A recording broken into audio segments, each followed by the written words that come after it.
वादग्रस्त प्रशिक्षणार्थी IAS अधिकारी पूजा खेडकर यांचं भवितव्य आता केंद्र सरकारच्या हाती गेलंय। त्यांच्यावर झालेल्या आरोपांनंतर मसुरी इथल्या लाल बहादूर शास्त्री राष्ट्रीय प्रशासन अकादमीनं त्यांचं ट्रेनिंग मध्येच थांबवून महाराष्ट्रातलं ट्रेनिंग मध्येच थांबवून परत बोलावलंय। अकादमीचं हे पाऊल महत्त्वाचं मानलं जातंय। भारतातलं हे बहुधा पहिलं पाऊल असू शकतं।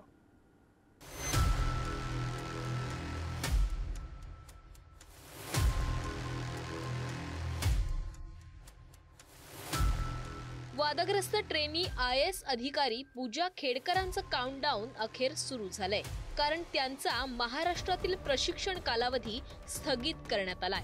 23 जुलैपर्यंत पूजा खेडकरांना मसुरीतील प्रशिक्षण संस्थेत परत येण्याचे आदेश देण्यात आलेत। पुढील चौकशीनंतर पूजा खेडकरांवर कारवाई केली जाणार असल्याचंही बोललं जातंय। पूजा खेडकर प्रकरणात राज्य सरकारकडून 11 जुलै रोजी सविस्तर अहवाल सादर करण्यात आला।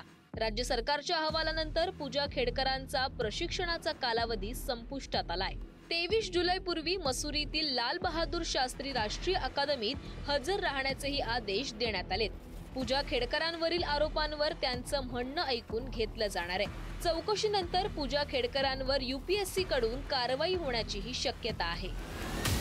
कमिटी समोर येईलच ना ती गोष्ट। दररोज नवीन आरोप होत आहेत, दररोज नवीन फेक गोष्टी समोर येत आहेत। तेच मी तुम्हाला सांगते की फेक न्यूज आता तुम्हीच बघा की रोज काहीतरी नवीन, असं कुठला व्यक्ती असतो की ज्याचं रोज काहीतरी नवीन असतं। मिसइन्फॉर्मेशन स्प्रेड केली जाते आणि प्लीज माझं खूप जास्त डिफेमेशन होत चाललेलं आहे। पुण्यात ट्रेनी IAS अधिकारी रुजू होण्यापूर्वी पूजा खेडकरांचे प्रताप समोर आले।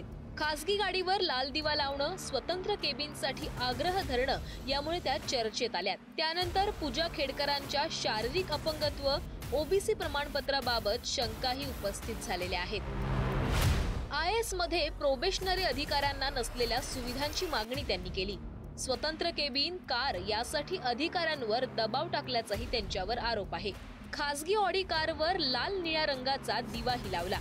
2018 मध्ये अहमदनगर जिल्हा शासकीय रुग्णालयातून 40% दिव्यांग प्रमाणपत्र आणि 20% मानसिक आजारपणाचं प्रमाणपत्र 2021 मध्ये मिळालं।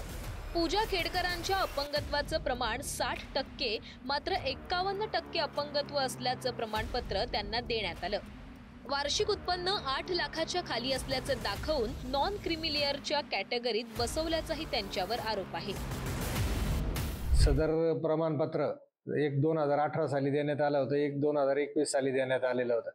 2021 साली जे प्रमाणपत्र देण्यात आलेलं आहे त्यांचं जे दिव्यांगाचं प्रमाणपत्र आहे त्याच्यामध्ये डोळ्याचं 20% आणि डोळ्याचं 40% आणि मानसिक आजाराचं 20%, परंतु ते सॉफ्टवेअरने ऑटो जनरेट करून त्याची बेरीज जरी 60 होत असली तरी ते 51% आहे, असं प्रमाणपत्र जिल्हा रुग्णालयातून तत्कालीन वैद्यकीय मंडळाने दिलेलं आहे।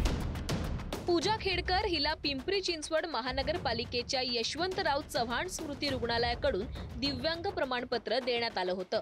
मात्र आता त्यावरून नवीन वाद निर्माण झालाय, कारण पूजा खेडकर यांनी रुग्णालयात सादर केलेल्या कागदपत्रांमध्ये ओळखपत्र म्हणून रेशन कार्ड देण्यात आलंय। वास्तविक पाहता दिव्यांग प्रमाणपत्राला ओळखपत्र म्हणून रेशन कार्ड चालत नाही।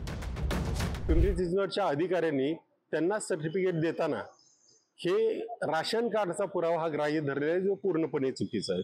शिवाय राशन कार्डचा पुरावा हा ग्राह्य धरता येत नाही अशी अगदी सुप्रीम कोर्टाने सुद्धा निर्वाळा दिलेला आहे। अशा स्थितीमध्ये पुरेशी ओळख पटवून न घेता त्यांना ते सर्टिफिकेट देण्यात आलेलं आहे असं आमचं म्हणणं आहे। दरम्यान वाशिम मध्ये पूजा खेडकरांविरोधात संभाजी ब्रिगेडकडून धरणे आंदोलन करण्यात आलं।